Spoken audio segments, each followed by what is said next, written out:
Doctor B R Ambedkar साहब के पिताजी क्या थे? अंग्रेजी फौज के सूबेदार थे। जब भारत देश का कानून नहीं था, उस समय में अंग्रेजों का सरकार कानून चलता था, तो उस समय में डॉक्टर बी आर अम्बेडकर साहब के पिताजी पढ़े लिखे थे। पढ़े लिखे थे तो अंग्रेजी फौज में क्या थे? सूबेदार थे। सूबेदार थे। भारत के अंदर ज़्यादा व्यक्ति पढ़े लिखे नहीं थे। पढ़े लिखे थे लेकिन इनके पिताजी से ज़्यादा व्यक्ति कोई भी नहीं थे पढ़े लिखे। और इनके बच्चे ये गरीबी स्थिति में काफ़ी ज़्यादा थे। इनके पिताजी भी चमड़े का काम करते थे, अपनी दुकान भी खोल के रखी हुई थी, चप्पल जूता वगैरह बनाते थे और उनको बेचने का काम करते थे। डॉक्टर बी आर अम्बेडकर साहब परंतु वहाँ पे कभी बचपन में बैठ गए तो बैठ गए, नहीं तो उन्होंने पढ़ने पे सबसे ज़्यादा ध्यान दिया। लेकिन जब इनका एडमिशन हुआ, जब इनका एडमिशन कराने की बात आई, तो ब्राह्मण समाज के सभी लोग जो है स्कूल में टीचर हुआ करते थे, भारत के अंदर पढ़ाया करते थे सबसे ज़्यादा। तो वहाँ पे जाति प्रथा का इनके जो क्षेत्र में महू शामिल जो क्षेत्र में थे, वो सभी लोग क्या थे? जाति प्रथा का भेदभाव करते थे। ये चमार है, ये दलित है, कैसे पढ़ेगा? ये अछूत है, कैसे पढ़ेगा ये? लेकिन शिक्षा किसी के भेदभाव नहीं करती, ज्ञान किसी का भेदभाव नहीं करता, ज्ञान किसी का भेदभाव नहीं करता। उसी प्रकार से डॉक्टर बी आर अम्बेडकर साहब के साथ में लोगों ने भेदभाव किया, लेकिन ज्ञान कहते हैं ना, किसी के साथ में भेदभाव नहीं करता। गांव के ग्राम पंचायत अधिकारी से बात बताते हैं जब वो, तो गांव के मुखिया जी जो थे वो बात को समझते हैं थोड़ा घना, लेकिन वो भी कहते हैं कि स्कूल में तुम्हारा एडमिशन नहीं हो सकता क्योंकि तुम अछूत हो, तुमको पढ़ने का अधिकार नहीं। तो उनके जो पिताजी थे अंग्रेजी फौज के सूबेदार थे, तो उन्होंने सोचा कि अब क्या किया जाए। तो उन्होंने क्या किया, अपने फौज के लोगों से बताया और सभी अपने साहब से बताया कि साहब मेरे बच्चे का एडमिशन पढ़ाने में काफ़ी ज़्यादा दिक्कत ले रहे हैं, अछूत बता रहे, ये बता रहे, वो बता रहे। उसके बाद अंग्रेजी फौज के सिपाही वहाँ पे जाते हैं स्कूल में, बोलते हैं हाँ रे क्या हुआ, इस बच्चे का एडमिशन क्यों नहीं कर रहे हैं? बोले साहब ये दलित है, अछूत है, ये है वो है। तो बोले हैं, कानून में ऐसा कुछ नहीं होता, कानून में सभी लोग बराबर होते हैं, तुम इंसान वो इंसान तो बराबर। मास्टर जी चुप हो गए। तो बोले बताओ साहब क्या करें? अच्छा हम बताओ साहब, इसका एडमिशन दो। अम्बेडकर साहब का एडमिशन 2 ही लड़कियों में उस स्कूल में कर लेते हैं। एडमिशन तो कर लिया, एडमिशन तो उनका कर लिया। डॉक्टर बी आर अम्बेडकर साहब पढ़ने भी जाने लगे, लेकिन उनको पानी पीने तलक का, जहाँ पे सभी बच्चे पानी पीते थे, वहाँ पे पानी पीने तलक का भी इनको अधिकार नहीं था। काफ़ी ज़्यादा भेदभाव किया करते थे डॉक्टर बी आर अम्बेडकर साहब से। लेकिन जो पढ़ने वाले बच्चे होते हैं, जो अपने अपमान को समझते हैं और जो बातों को अपनी दिल पे लगाते हैं, सीरियस लेते हैं ज़िंदगी में, वो डॉक्टर बी आर अम्बेडकर साहब ने हमारे करके दिखाया। कैसे? वो जब पानी का छुआछूत वो मनाते थे, तो डॉक्टर बी आर अम्बेडकर साहब अपने मन ही मन में रो लेते थे। वो बाहर जाते थे पानी पीने के लिए, पानी पीते ही नहीं थे जब तक वो पढ़ते थे। बाहर क्लास के उनको बिठाते थे, सभी छात्रों के बराबर में नहीं बिठाते थे। जिस प्रकार से अभी क्लासें लगती हैं, सभी लोग बराबर एक बेंच पे वो बैठते हैं, सामने किसी भी जात से बिलोंग करता हो, तो उस समय में ऐसा हाल नहीं था भारत के अंदर। तो उस समय में इनका बोरी लाते थे डॉक्टर बी आर अम्बेडकर साहब अपने घर से और बाहर बैठ करके, लेकिन मास्टर जी की बात को ध्यान से सुनते थे। जब वो 5 क्लास जब इन्होंने पास किया, तो 5 क्लास में इनके नंबर इतने अच्छे आए, इतने नंबर इनके अच्छे आए कि बच्चा समझ लो कोई भी इतना नंबर लेके नहीं आया डॉक्टर बी आर अम्बेडकर साहब के जितना कोई भी बच्चा लेके नहीं आया। सबसे बड़ा उस बच्चे का नाम स्कूल में और क्या राज्य में सबसे बड़ा नाम हो गया। पूरे भारत में भी इतने बच्चे कोई भी नंबर लेके नहीं आया 5 क्लास में। डॉक्टर BR अम्बेडकर साहब के पिताजी और उनके घर वाले काफ़ी ज़्यादा खुश होते हैं, कहते हैं वाह मेरा बच्चा कितना अच्छा नंबर लेके आया। उसके बाद हाई स्कूल 6वीं में एडमिशन करवा देते हैं और बच्चा पढ़ने के लिए जाने लगते हैं। डॉक्टर BR अम्बेडकर साहब अब सवारी पे जब बैठने को हुआ तो बैलगाड़ी चला करते थे, तो उस पर बैठने को हुआ तो डॉक्टर BR अम्बेडकर साहब ने कहा कि वहाँ तक छोड़ने का कितने पैसे लोगे। तो बैलगाड़ी वाले ने कहा कि मैं 2 रुपये लूँगा, बैठ जाओ कोई बात।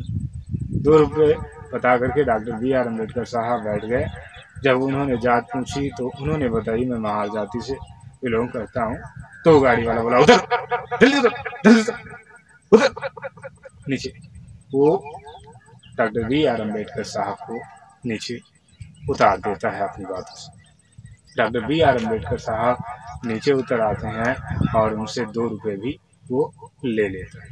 2 रुपये भी ले लेता है और उन्हें खाली जात के नाम पे उनको सवारी से नीचे उतार देता है। वो सब कुछ देखते गए और अपने दिमाग में वो मेमोरी की तरह भरते ही रहे। जो उनके साथ में घटना हुई उसको वो जिंदगी में क्या लिया, सीरियस लिया कि ये मेरे साथ में वास्तव में हुआ है। ये वो सोचने लग गए कि मैं इससे कैसे छुटकारा पाऊंगा, मैं इससे कैसे छुटकारा पाऊंगा। डॉक्टर BR अम्बेडकर साहब जब 8वां पास कर गए तो भी सभी भारत के बच्चों से सबसे पहला नंबर उनका आया। उसके बाद उनका 9th में एडमिशन करवा दिया। तो अब हाई स्कूल भी पास हो गए, सबसे अच्छे उनके नंबर आए। इंटर भी पास हो गए, सबसे अच्छे नंबर उनके आए। तब स्कूल के टीचरों ने कहा कि ये तो पढ़ने में काफ़ी ज़्यादा अच्छे हैं, इनको अब विदेश पढ़ने के लिए भेज दें। फौज में इनके सभी साहब लोग जानते थे कि इतना अच्छा ये डॉक्टर BR अम्बेडकर साहब ये बच्चे पढ़ने वाला है, क्योंकि जो बच्चा पढ़ता है उसका नाम तो वैसे भी होता है। डॉक्टर BR अम्बेडकर साहब के पिताजी कहते हैं कि साहब मेरे पास पैसे नहीं, साहब मेरे पास पैसे नहीं है, मैं कैसे इसको इतना पढ़ा सकता हूँ। तो अंग्रेजी सरकार के साहब कहते हैं, अंग्रेज साहब की अरे पैसे की फिक्र तुम क्यों करते हो, मैं खुद इस बच्चे को पढ़ाऊँगा, मैं खुद इस बच्चे को पढ़ाऊँगा।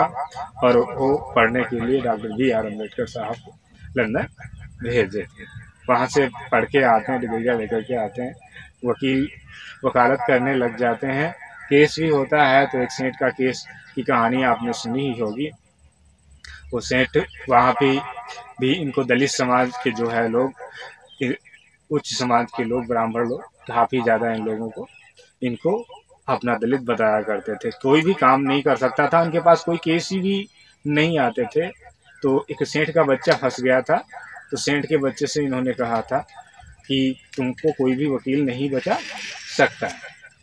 अब वो बोले वो लंदन से पढ़ के आया, उसके पास जाओ, वो दलित बैठा वहाँ पे है, वो आपका हो सकता बच्चे को बचा दे।